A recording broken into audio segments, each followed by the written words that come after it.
23তম রাষ্ট্রপতি নির্বাচনে মনোনয়নপত্র দাখিলের তারিখ আগামী 13 আগস্ট। এর 3 দিন বাদে বাছাই করা হবে মনোনয়নপত্র। সবকিছু ঠিক থাকলে মির্জা ফখরুল ইসলাম আলমগীর ছাড়া রাষ্ট্রের সর্বোচ্চ পদে অন্য কেউ মনোনয়ন জমা দিচ্ছেন না। ফলে এদিনই বর্ষিয়ান এই নেতার নামের পাশে যুক্ত হচ্ছে 23তম রাষ্ট্রপতির পরিচয়। 16 আগস্টেই বিএনপি সরকার নিজেদের শাসনামলের 6 মাস পূর্ণ করবে। ইতোমধ্যেই প্রধানমন্ত্রী তারেক রহমানের নির্দেশে মন্ত্রী প্রতিমন্ত্রীদের কর্মদক্ষতার মূল্যায়ন প্রায় শেষ পর্যায়ে রয়েছে। নির্ভরযোগ্য সূত্রের বরাতে শীর্ষ নিউজ বলছে, রাষ্ট্রপতি নির্বাচিত হলে স্বভাবতই স্থানীয় সরকার, পল্লী উন্নয়ন ও সমবায় মন্ত্রণালয়ের দায়িত্ব ছাড়বেন মির্জা ফখরুল। দল ও সরকার উভয় জায়গাতেই পড়বে এর প্রভাব। প্রতিবেদনে উল্লেখ করা হয়, মহাসচিবের দায়িত্বে ভারপ্রাপ্ত হিসেবে আসতে পারেন সিনিয়র যুগ্ম মহাসচিব রুহুল কবির রিজভী। একই সঙ্গে জাতীয় সংসদের উপনেতা করা হতে পারে বর্তমান স্বরাষ্ট্রমন্ত্রী সালাউদ্দিন আহমেদকে। গেল 6 মাস এই পদটি ফাঁকা রাখা হয়েছিল। সূত্র বলছে, তার হাতে স্বরাষ্ট্র মন্ত্রণালয়ের পাশাপাশি সড়ক পরিবহন ও সেতু মন্ত্রণালয়ের দায়িত্বও দেওয়া হতে পারে। স্থানীয় সরকার মন্ত্রণালয়ের পূর্ণ মন্ত্রীর দায়িত্ব পেতে পারেন বর্তমান প্রতিমন্ত্রী মীর শাহে আলম। বিকল্প হিসেবে উপদেষ্টা হিসেবে আলোচনায় রয়েছেন ডক্টর মাহাদি আমিন ও রুহুল কবির রিজভী।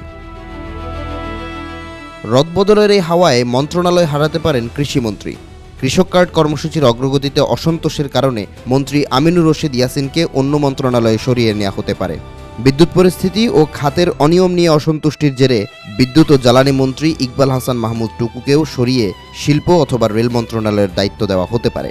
স্বাস্থ্যমন্ত্রী সর্দার মোহাম্মদ সাখাওয়াত হোসেন বকুলের পোর্টফোলিও পরিবর্তন, এমনকি মন্ত্রিসভা থেকেই বাদ পড়ার সম্ভাবনার কথাও শোনা যাচ্ছে। একই সঙ্গে সংস্কৃতি, মুক্তিযুদ্ধ, পানি সম্পদ এবং তথ্য মন্ত্রণালয়েও নতুন মুখ আনার পরিকল্পনা রয়েছে। একাধিক মন্ত্রণালয়ের দায়িত্বে থাকা খন্দকার আব্দুল মুক্তাদির, শেখ রবিউল আলম এবং আমিনুর রশিদ ইয়াসিনের দায়িত্ব পুনর্বিন্যাসের পরিকল্পনা রয়েছে। অতিরিক্ত কাজের চাপ কমিয়ে তাদের একটি মন্ত্রণালয়ে সীমাবদ্ধ রাখার ইঙ্গিত মিলেছে বেশ কয়েকদিন ধরেই। অন্যদিকে পাট ও বস্ত্র প্রতিমন্ত্রী, মৎস্য ও প্রাণী সম্পদ প্রতিমন্ত্রী, বিমান ও পর্যটন প্রতিমন্ত্রী, সমাজ কল্যাণ প্রতিমন্ত্রী এবং প্রবাসী কল্যাণ প্রতিমন্ত্রীর ভাগ্য খুলতে পারে, অর্থাৎ তাদের পূর্ণ মন্ত্রীর দায়িত্ব দেওয়ার সম্ভাবনা রয়েছে। নতুন মুখ হিসেবে আলোচনায় আছেন সেলিনা রহমান, ব্যারিস্টার আন্দালিব রহমান পার্থ এবং প্রধানমন্ত্রীর কয়েকজন উপদেষ্টা। ফলে 16 আগস্টে শুধু মন্ত্রিসভায় নয়, রাষ্ট্রপতি ভবন থেকে সংসদ পর্যন্ত ক্ষমতার সম্পূর্ণ কাঠামোতেই দেখা যেতে পারে বড় পরিবর্তনের চিত্র।